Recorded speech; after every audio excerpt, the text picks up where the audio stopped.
The Spirit of the Sovereign Lord is on me, because the Lord has anointed me to preach good news to the poor. He has sent me to bind up the brokenhearted, to proclaim freedom for the captives. I'm in Isaiah 61. No worries. Freedom for the captives, release from darkness for the prisoners, to proclaim the year of the Lord's favour and the day of vengeance of our God, to comfort all who mourn, to provide for those who grieve in Zion, to bestow on them a crown of beauty instead of ashes, the oil of gladness instead of mourning, and a garment of praise instead of a spirit of despair. They will be called oaks of righteousness, a planting of the Lord for the display of his splendour. They will rebuild the ancient ruins and restore the places long devastated. They will renew the ruined cities that have been devastated for generations. Aliens will shepherd your flocks, foreigners will work your fields and vineyards, and you will be called priests of the Lord. You will be named ministers of our God. You will feed on the wealth of nations, and in their riches you will boast. Instead of their shame, my people will receive a double portion, and instead of disgrace, they will rejoice in their inheritance, and so they will inherit a double portion in their land. An everlasting joy will be theirs. For I, the Lord, love justice. I hate robbery and iniquity. In my faithfulness I will reward them and make an everlasting covenant with them. Their descendants will be known among the nations and their offspring among the peoples. All who see them will acknowledge that they are a people the Lord has blessed. I delight greatly in the Lord. My soul rejoices in my God, for he has clothed me with garments of salvation and arrayed me in a robe of righteousness. As a bridegroom adorns his head like a priest, and as a bride adorns herself with her jewels.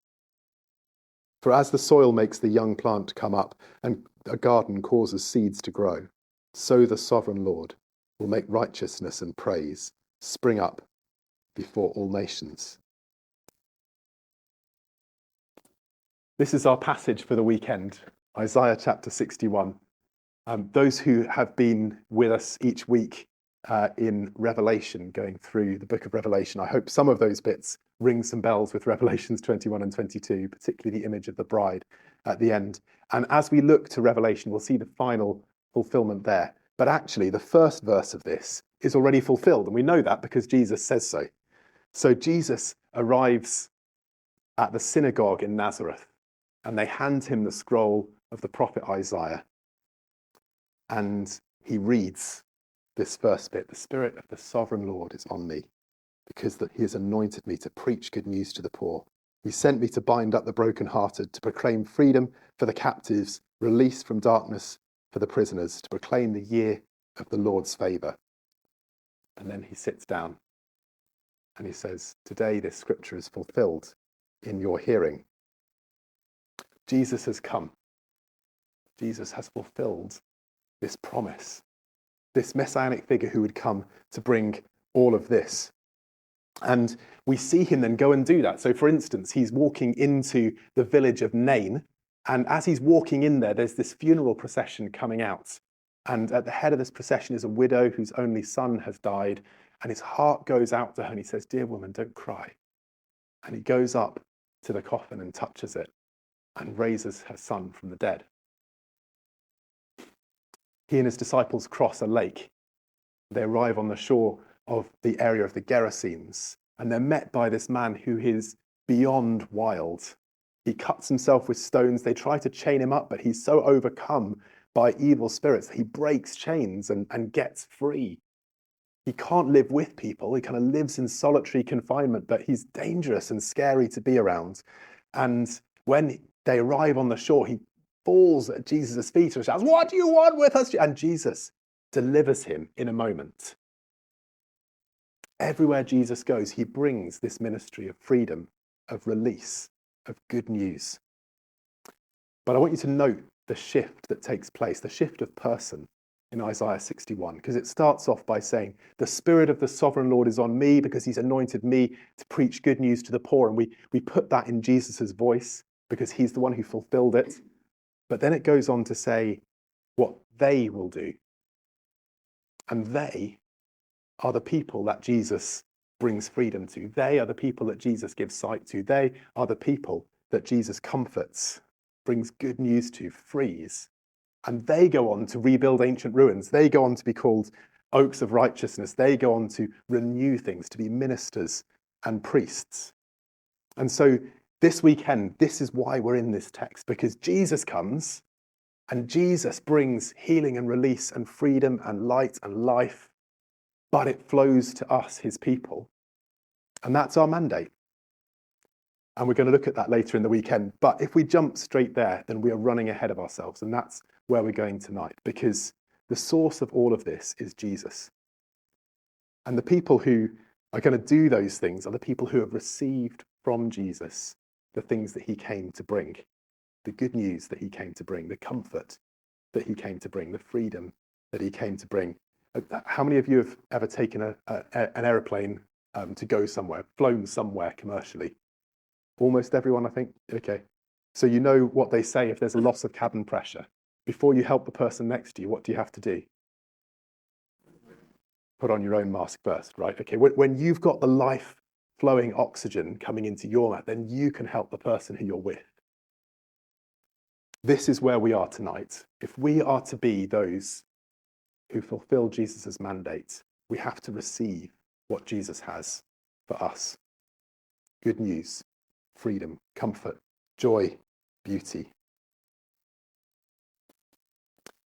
And the great thing is, this isn't just navel gazing. This isn't self-centered. This isn't narcissistic. There's another lovely story from the life of Jesus. He's at the house of Simon the Pharisee. You'll know this one, of course, but it's worth retelling. And a sinful woman enters. We don't know how they knew that she was a sinful woman. Maybe it's just Jesus told them afterwards, or maybe this means that actually people looked at her and judged her. Certainly Simon, the host, did. She's so desperate. And I don't know if sometimes when you read about this, you assume that it was normal just to walk into someone's house during dinner and stand at somebody's feet and cry, but it's not.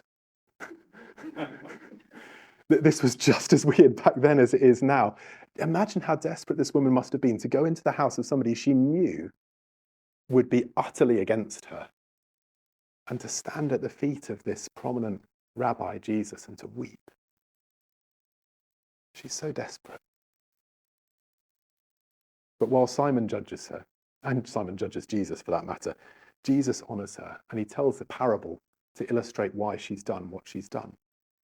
And he points out that she's been forgiven much, so she loves much.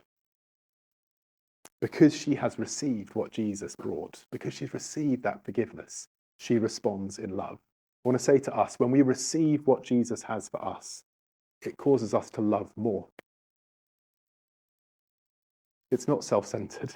He wants to bring us comfort. He wants to bring us healing. He wants to bring us freedom. He wants to give sight to the blind, metaphorically and literally. And it causes us to love him more when he does that. How many of you have heard a testimony and your heart just swells and you think, yes, yeah, that's my Jesus. That's what he does. I love it.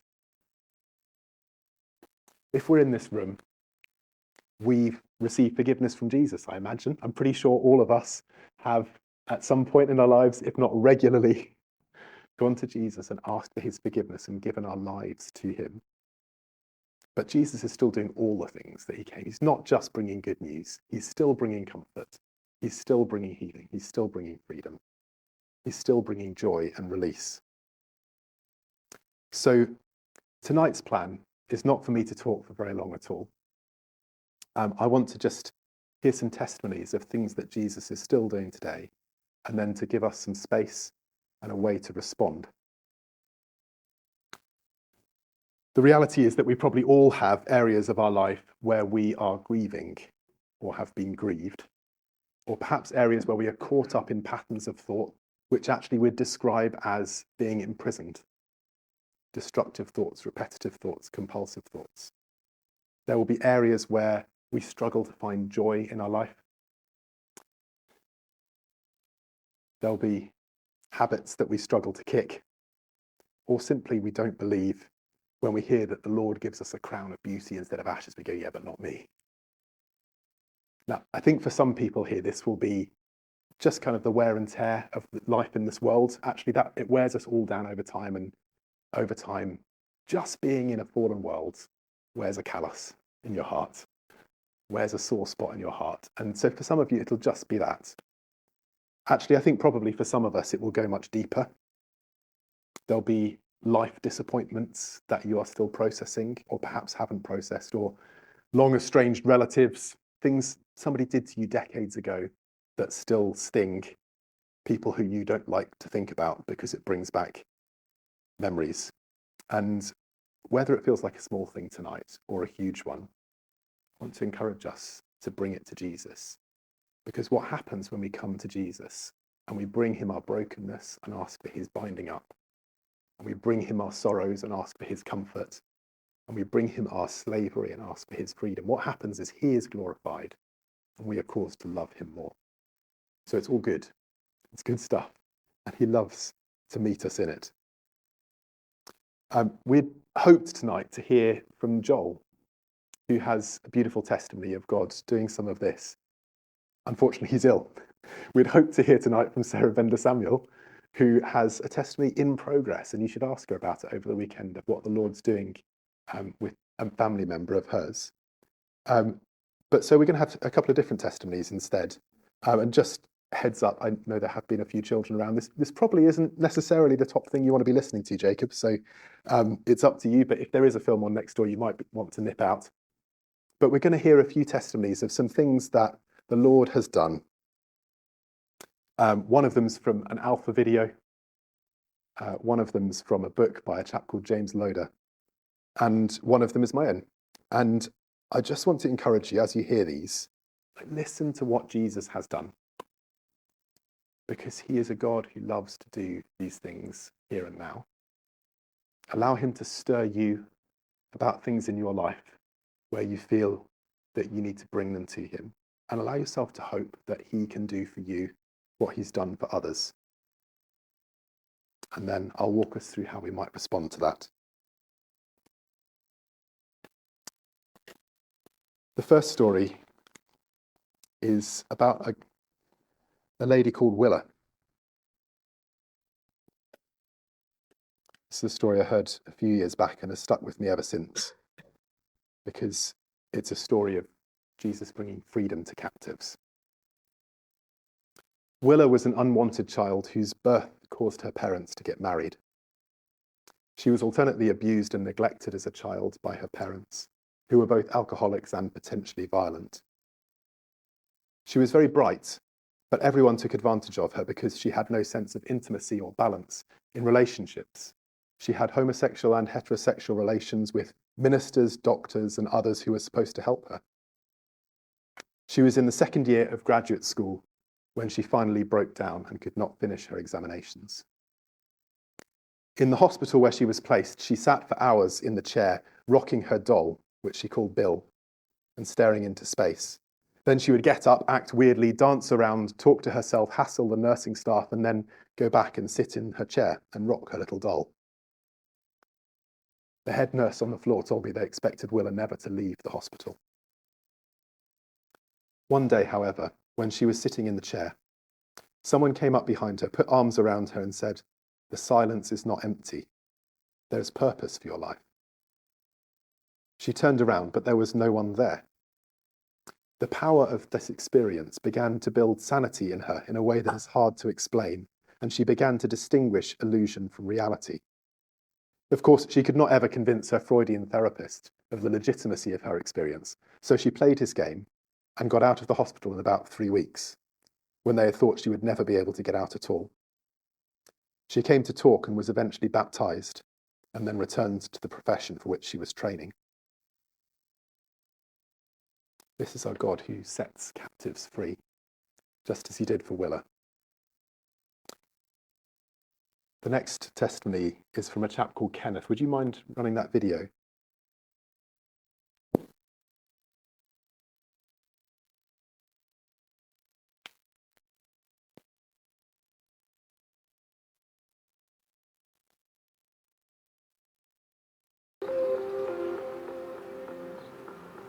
Hi, my name is Kenneth. I'm from Malaysia, from the state of Selangor.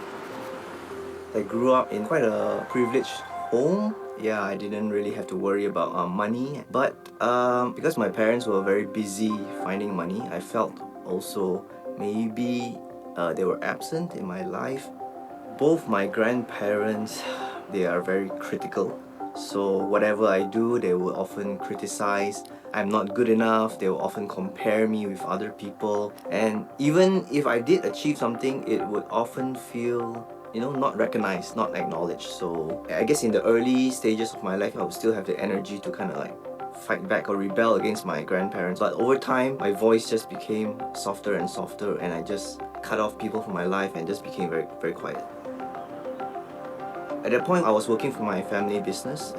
I was feeling quite low, just kind of like hanging. And there was this task that I was supposed to do. It was regarding a shipment, and I did a mistake. So my colleagues had to they had already transported all the goods from a higher floor down to the ground floor, pushing and carrying all the heavy goods. And then when it's time to ship out, because of my mistake, the shipment couldn't carry on. So they had to carry back all the goods up there. So I felt really embarrassed by my own mistake. I made it so big in my mind, their voices would play in my head. See, look at the mistake you did. You look at the inconvenience you have caused. And I just couldn't face them the next day and just stopped coming to work. At that point, I was suicidal, and it was always at the back of my mind. That kind of reminded me of my Christian friends. Maybe they have this sense of peace, a fearlessness, a purpose in life. They kind of have a direction in life. But at this point, I was so low, and I thought, okay, I'm gonna search what is the meaning of life. And it gave me some answers, but I wasn't really satisfied with it. And then I remember about a relative telling me about the Alpha course. You can ask anything on this course. If you don't like it, you can leave. And then I thought, okay, I'm just gonna give this whole Christianity thing a try. The Alpha I attended was online because it was during the pandemic, it was during the lockdown. At that time, I was quite anxious. I had social anxiety. I cut off my friends from my life, so I don't really communicate with other people. So attending it and seeing people on Zoom made me initially anxious, but the way they welcomed me, the way they treated me, made me feel comfortable. I didn't expect so much friendship to be fostered even. I was just expecting it to be like a discussion group kind of thing, but there was a real love in the space, even through the screen, through the online screen, yeah. So for those questions that I guess I was hesitating to ask, I did manage to ask, and they did reply me in a very friendly manner, not judgmental. I think it was during week 4, there was an image, a painting of Jesus. He was at this wooden door. I think he was like knocking on the door. And then there's no door handle on the outside where Jesus is knocking, So it says something like, Jesus wouldn't force himself onto you. It's up to you to welcome him in, to accept him. So it's at that point I decided, okay, I'm gonna welcome you, and yeah, let's see where this takes me. At that point, I wouldn't call myself a Christian then, probably, but I was definitely open to explore more compared to before that. I was like totally anti-hateful, This time I was like open to want to know more. I had a lot of doubts, and I was, a lot of questions, so I just signed up for a year of theology. So I did that year, and yeah, that kind of like gave me more answers and more questions at the same time. Yeah, I got engaged at the same time. It also went to a point where I was really low, and it reminded me of the time when I was depressed and suicidal. It felt like this very comfortable hole of darkness. It's like I'm just curled up there. It's not, how to say, it's not a nice feeling. It's not a nice place to be in, but it feels comfortable because it's familiar. It's a familiar feeling. So I could feel myself falling back down this slippery slope of uselessness, of this feeling of uselessness, depression. So as I'm falling down and down, I was like, I guess crying at the same time, asking God, do you still love me? In my utter uselessness, do you still love me? And I could hear him say, yes, I love you. hearing that "I love you" was like a rope that could help me climb out of this slippery slope of darkness, depression, feeling of uselessness. It's definitely I guess, it's a secure feeling knowing that there's someone, an external being, God, looking after me, that He's watching me and He loves me, knowing that He's there for me, His presence, yeah, compared to having no one at all. Yeah. For someone who wasn't able to hold a job for more than a year, I'm married now, which I could not have imagined to have happened at all. And generally, with Jesus in my life, knowing that there's someone who loves me despite how useless I am, despite all my failures, there's a dark tunnel, and previously maybe it's all dark, but now I can see there's a light at the end of the tunnel. The light that keeps me hopeful and motivates me to continue to overcome the challenge.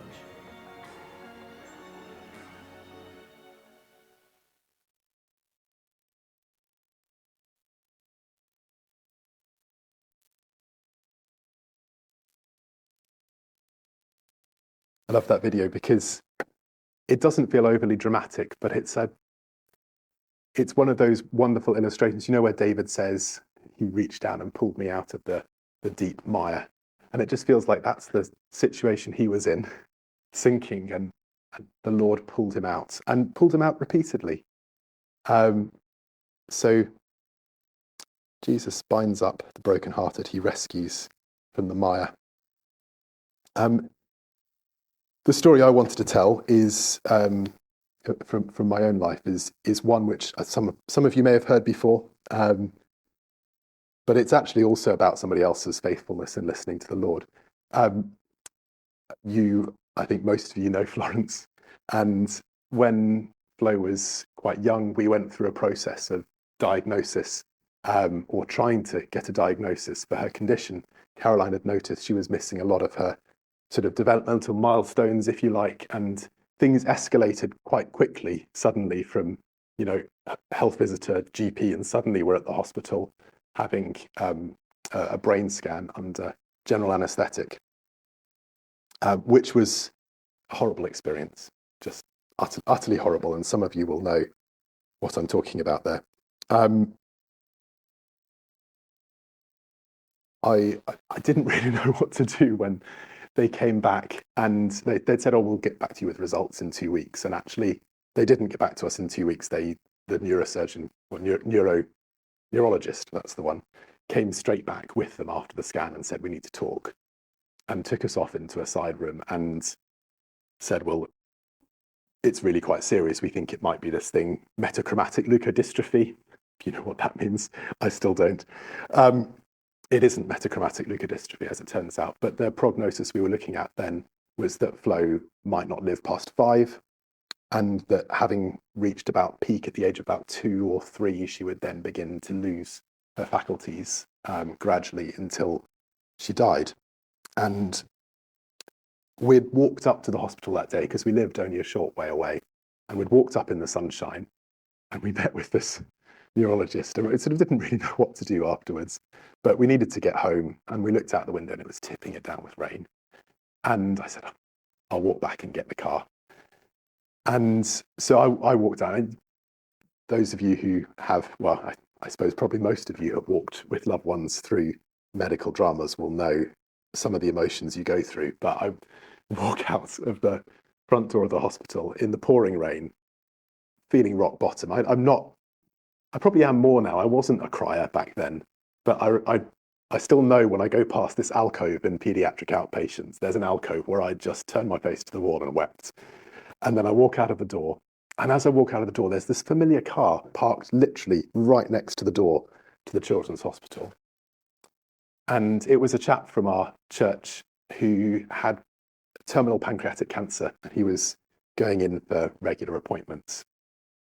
And it turns out that he'd been in for his appointment as normal, and he'd gone to Pret to get himself something to eat. And he'd just felt like the Lord said, no, don't do that. Grab yourself a bottle of water and go and sit in your car. And so he's sitting in his car, And he sees me come out, and I guess my face probably telegraphed everything. And he winds the window down and he says, "You look like you do the lift." And I got in the car, and how many people coming out of that kind of appointment would have the privilege of sitting with a believer who has come to terms with a terminal diagnosis? And he sat next to me in the car and he said, "You know, the doctors will do everything they can, but they're only working with science and their opinions will go up and down. But hold on to what the Lord says, because he knows and he doesn't change." And then he drove me home and I got the car. That day, God bound up the brokenhearted. He still does it today. He did it for Kenneth. He did it for Willa. He did it for me. Actually, I think that was also quite a healing thing for Yayan, this wonderful old saint who gave us the lift that day. Jesus binds up the brokenhearted and sets the captive free. We're just going to have a couple of moments of silence now, and I want to encourage you to get out those bits of paper and to get out a pen and have a think, and then write down on that piece of paper something that you're going to bring to Jesus tonight. Now, you might think some of those stories are they're really big things. Actually, this is just a really little thing. I'm really frustrated at work. There's no big and little in this. Bring it to Jesus and receive from him. It will cause you to love him more, and it will cause him to be more glorified. So we're going to have a couple of minutes of silence to do that, and then I'm just going to ask everybody to come up and just place them down here. We're not going to read them, so be as descriptive or as not descriptive as you like. They'll be burnt or thrown away, not read. But on the table, we've got these promises from Isaiah 61 that Jesus brings. Jesus imparts beauty instead of ashes. Jesus brings freedom for the captive. Jesus brings joy and praise instead of mourning and despair. Jesus comforts those who mourn and provides for those who grieve. Jesus binds up the brokenhearted, and Jesus brings release from those in darkness. So I'm going to ask everybody to come up. That way it's not singling anybody out, and everybody come up. Put your piece of paper down here. Give something over to Jesus. And then take one of these promises that speaks to that situation. And I imagine there's going to be some introverts here who then want to process that on your own. So I'm going to suggest that if you would like to process it on your own, you come and sit down in this half of the room over here. And if actually you'd just like to sit and pray with somebody off the back of it, there's a slightly smaller section over here because I'm just guessing on the numbers there.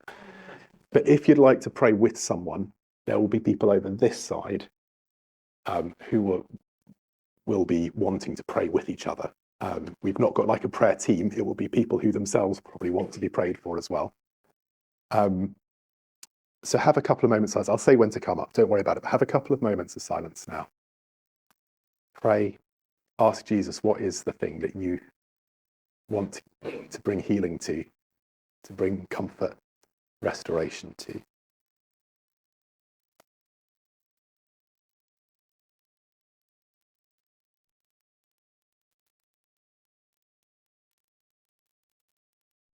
The Lord is very good to us.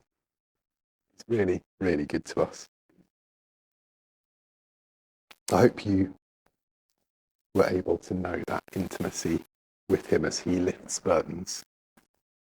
He will continue to lift burdens. And obviously, some of these things may be really deep and maybe a longer work for him to lift the burdens. But I do just want to finish by reading this passage. It's actually from the chapter before. And it just speaks of how God's favour on us then reflects from us. If you've got an NIV, they even title it The Glory of Zion. And it says this: "Arise, shine, for your light has come, and the glory of the Lord rises upon you. See, darkness covers the earth, and thick darkness is over the peoples. But the Lord rises upon you, and his glory appears over you. So nations will come to your light, and kings to the brightness of your dawn." So I just want to close by making that our prayer. Jesus, as you shine your light on us, would nations see your glory? As you shine your light on us, Would those around us who are in similar need of you see you? Would we get to live in the glory of your favour? And would we reflect that favour to those around us, we pray. In Jesus' name. Amen.